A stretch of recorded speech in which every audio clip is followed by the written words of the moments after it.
السلام عليكم ورحمة الله وبركاته. ازيكم يا احسن واجدع اخوات في الدنيا؟ طبعا انا جيت النهارده عايزه اقول لكم انا حصل معايا موقف، وطبعا ما بخبيش عليكم حاجه. بصوا يا اخواتي، رحت اجيب فرخه مشويه، فبسأل الراجل قلت النهارده عيد الحب بقى، اما منجي هيالي مش لازم حب الحبيب لحبيبه، يعني ممكن حبك لولادك لله عز وجل لامك. فقلت حرام، جودي وابراهيم في الجيش طبعا انتوا عارفين، وجودي وخلود في بيتها، وجودي ومحمد قاعدين معايا. فقلت ايه، طبعا انا هتاكلوا ايه؟ قالوا لي اي حاجه يا ماما احنا زهقنا من الاكل. طب اعمل اكل ايه؟ تنسوش بقى اللايكات، كفايه الرغي والهري اللي انا بهريه والنبي. راح قلت طب اعمل ايه؟ اجيب فرخه مشويه للعيال. دخلت عند المحل سوري وبقول له لو سمحت انا عايزه فرخه. قال لي الفرخه ب 240، انا افتكرت ب 220، انا افتكرته بيقول لي ب 120. قلت الله، اللهم صل على النبي، ده الدنيا رخيصه اهي، وما الناس عماله تقول الدنيا غاليه ليه بالنسبه ان انا ما بنزلش اصلا.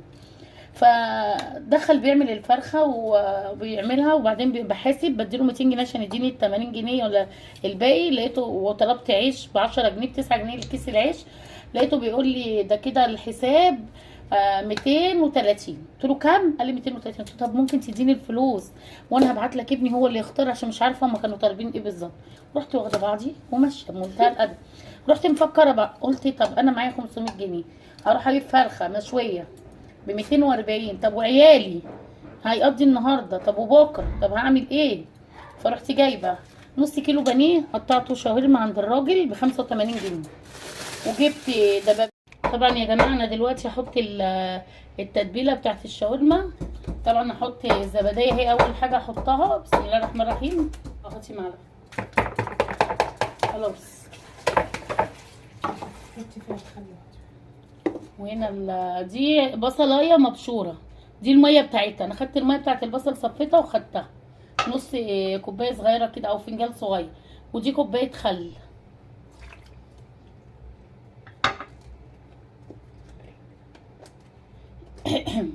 ودي بابريكا، حط لها شويه بابريكا حلوين كده عشان تحمر. حبه فلفل اسود.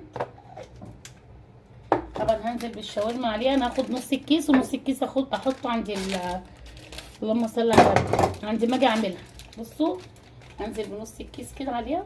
خلطه الشاورما دي يا جماعه تحفه، جربوها وادعوا لي.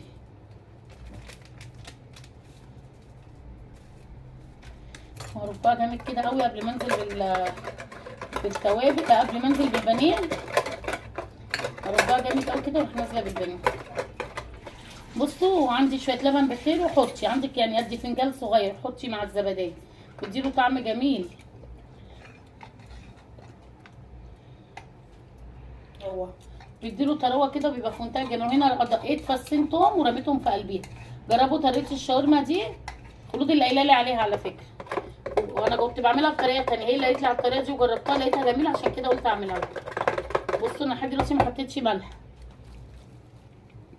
هنحط حبه ملح صغيرين.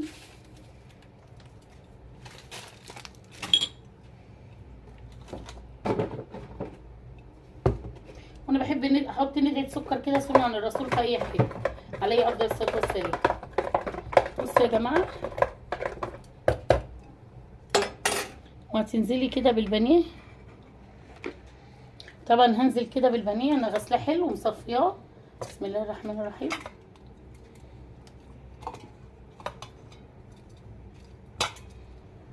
بصوا هلف قلب بعضه. بصوا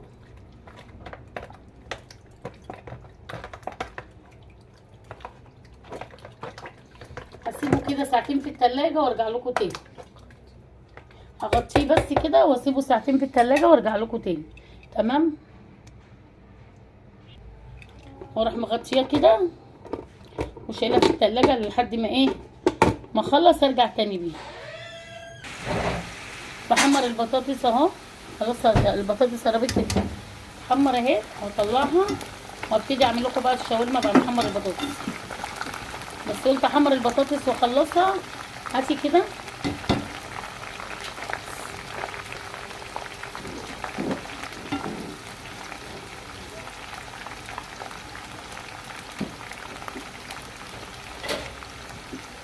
انا بحط وانا بقلي البطاطس يا جماعه ملح وخل عشان البطاطس تبقى مقرمشه. بصوا تطلع بالمنظر اللي انتوا شايفينه ده. ما بحبهاش تبقى غامقه قوي، بحبها تبقى ذهبي كده. بصوا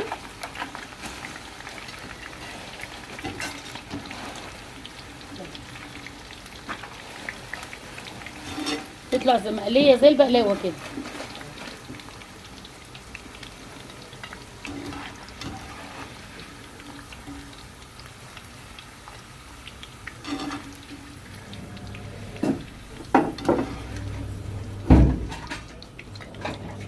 اهي بصوا البطاطس.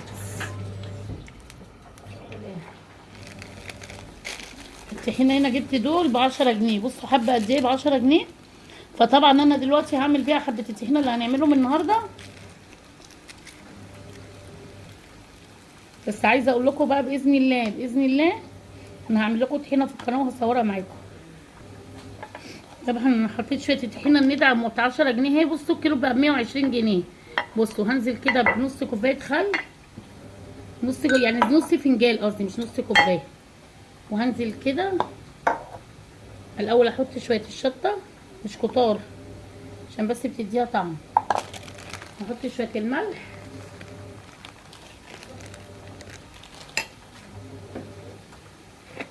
وحبه الكمون. اخر حبه في الكمون اهو حطيتها.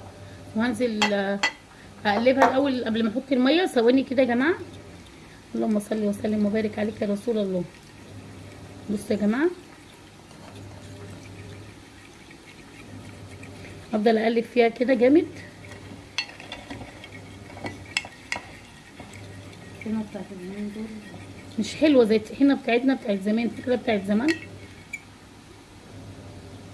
دي طحينه زداني عشان كده شكلها مش حلو. بصوا يا جماعه بحط شويه ميه صغننين كده عشان اظبطها بيها وهي تتقل مع نفسها مع حبه ميه دافين. عملت منهم شويه طحينه حلوه يعني حاجه هتدي طعم للاكل وانتي بتحطيه يعني كانك جايباه من بره. بصوا كده. بسم الله الرحمن الرحيم. اللهم صل وسلم وبارك عليك يا رسول الله.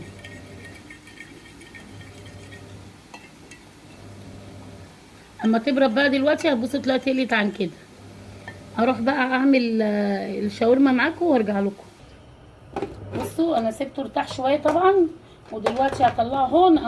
قدحت زيت في الطاسه اهو. بصوا حطيت الزيت هنا شويه زيت اهو. سايباهم يسخنوا قوي عشان عايزاهم سخنين قوي. وطبعا هصفي كده البانيه هاخده من قلب المصفى كده.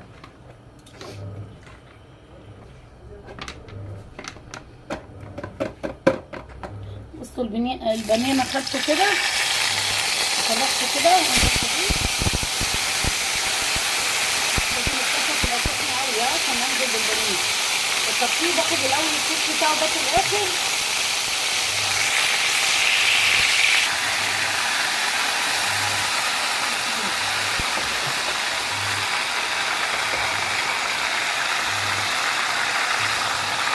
نزلت بالبانيه كده مع النار عاليه طبعا.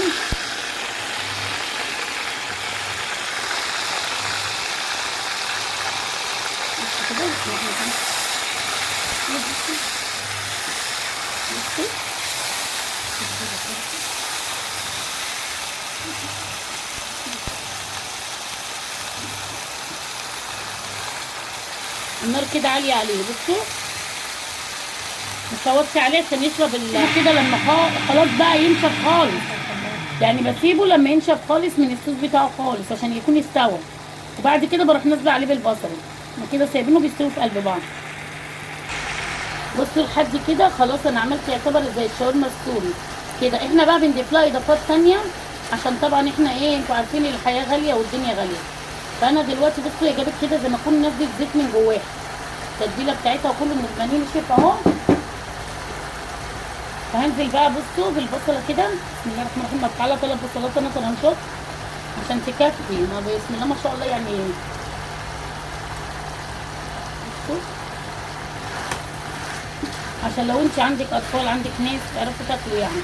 بسم الله الرحمن الرحيم. اللهم صل وسلم وبارك عليك يا رسول الله.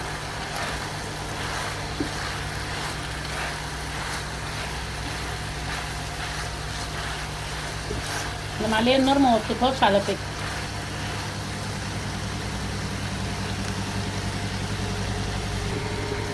لو حسيتي ان هي محتاجه زيت حطي لها ندعه زيت صغيره وانت شغاله. بصوا شوحي كده فيها البصل، بس صدقوني هتدعوا لي يعني بصي الحاجه ناشفه بتكات ايه، حاجه والدنيا ايه، بالصلاه على الرسول والاستغفار الدنيا ماشيه حلوه يا جماعه، والله العظيم مش بقول كده، جربوها وتعجبكم. انا المخلوطه قالت لي عليها ما رضيتش اعملها لما ايه اجربها انا الاول قبل ما اعملها لكم. نفس الطريقه اللي انا مشيت بيها في نفس الطريقه اللي انا بخليكم تعملوها. اللهم صل وسلم وبارك عليك يا رسول الله. مفيش حد بدا يا جماعه من كبير، كله بدا من الصغير وطلع للكبير.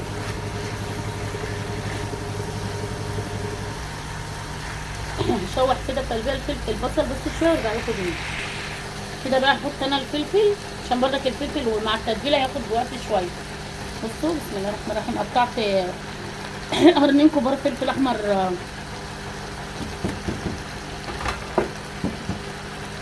فلفل احمر واصفر الوان، وقطعت قرن فلفل اخضر عليهم حامي عشان يديها طعم كده سبايسي يعني. بصوا يا جماعه بسم الله الرحمن الرحيم. هنزل بقى مقلب كده شويه كله في قلب بعضه، هنزل بقى كده عليها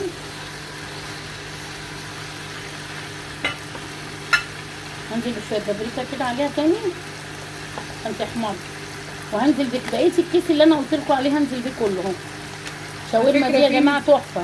في ناس بتعملها بالقوطه، احنا ما بنحبهاش بالطماطم. لا ما بحبش بالطماطم الشاورما. لو انت بتحبيها بالطماطم تشيلي قلب الطماطم وتقطعي باقي الطماطم عليها عشان ما تنزلش ميه. هاتي يا جوزي بتاع معلش شويه جوزي. طبعا انتوا مفتكرين ان انا هرمي الصوص اللي كنت انا عامله فيه التتبيله، لا طبعا الصوص هو بنزل بيه كده في الاخر، اخر مرحله الصوص ده بعد ما بتصفيه وبتعملي كان فيه التتبيله تنزلي بيه مكعب ماجي كده. لو انت حاطه لها الملح قليل تروح حاطه لها مكعب ماجي. انا طبعا ما بحطش ملح اصلا الا بسيط، واروح مقلبه كله بقى في قلب بعضه كده.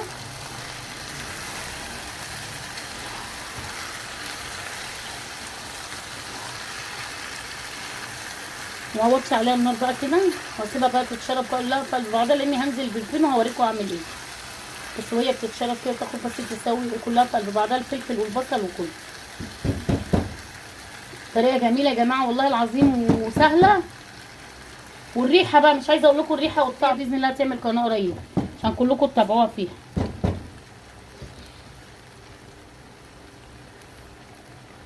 كده خلاص يعتبر. انا بقى همسك الكايزر اوريكم بقى بعمل ايه، عشان قبل ما اعبي بمسك كده الكايزر. طبعا الكايزر شكله كان من الصبح وعند الراجل وباعهولنا. بصوا بفتحه كده واروح ماسكه كده اهو، بلاك كده في بصوا كده اهو، وانزل عليه بقى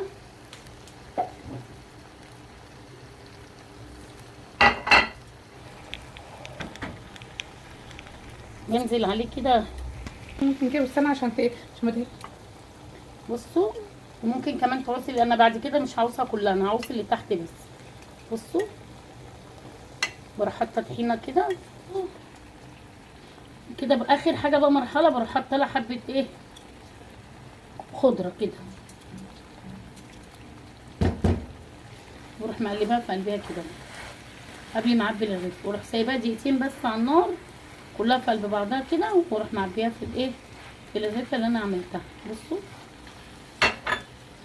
واروح ماسكه كده الرغيف، اديني الرغيف اهو. بصوا عملته ازاي، بروح حاطه في قلبي الشاورما كده، هتاكلي منها قد كده وكله هيشبع وهيدعولك. بصوا عندك بقى كاتشب براحتك حسب ما انت عايزه، طبعا انا هوريكم دلوقتي. بصوا ممكن كمان تعملي رغيف حاجه واحده، انت عملتي كده مره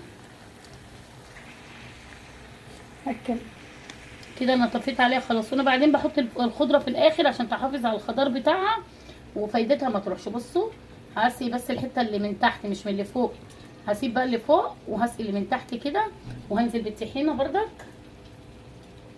احنا عايشين حياتنا يا جماعه كانها طبيعيه معاكم، مفيش. انا بس كنت سايبه القناه، لكن انا لو كنت بشتغل على قناتي انا ولادي بس بيحبوا الطحينه زياده، وكمان ايه احط لهم كاتشب. بصوا يا جماعه اهي بصل على الاقل تبقى العيل ياكل ده وياكل ده، عشان انت هتجيبي منين كل يوم وهتدبري ازاي وهتعملي زي اللي جاي. هعبي الرغيفه كلها وارجع لكم. طبعا خلاص كده. بصوا السندوتشات اهي طبعا، بصوا عامله ازاي، بصوا كأني المطعم بالظبط. بصوا، وهنا القطه المخلله، عملنا هنا كاتشب ومايونيز حطيناهم، و حطينا الكاتشب والمايونيز، وادي البطاطس محمره حطيت عليها كمون وملح وكده. وعايزه اقول لكم يا ريت بقى تجربوا الطريقه دي، ولو جربتوا الطريقه دي وعجبتكم تقولوا لي في الكومنتات. ونفسي كده يا رب اكون معاكم على طول وتتابعوني، وكل اللي يتفرج على الفيديو لو ما يعرفنيش يعمل اشتراك ويفعل زر الجرس الكل. ويا رب يا اخواتي ان انا اكون عملت حاجه كويسه ومفيده، واكون معلش قناتي على قدها بس تتشاف. واشوف وشكم بخير يا اغلى اخوات. وما تنسوش اخر بس يا سليم، اخر حاجه يا ريت الفاتحه لجوزي، والسلام عليكم ورحمه الله وبركاته.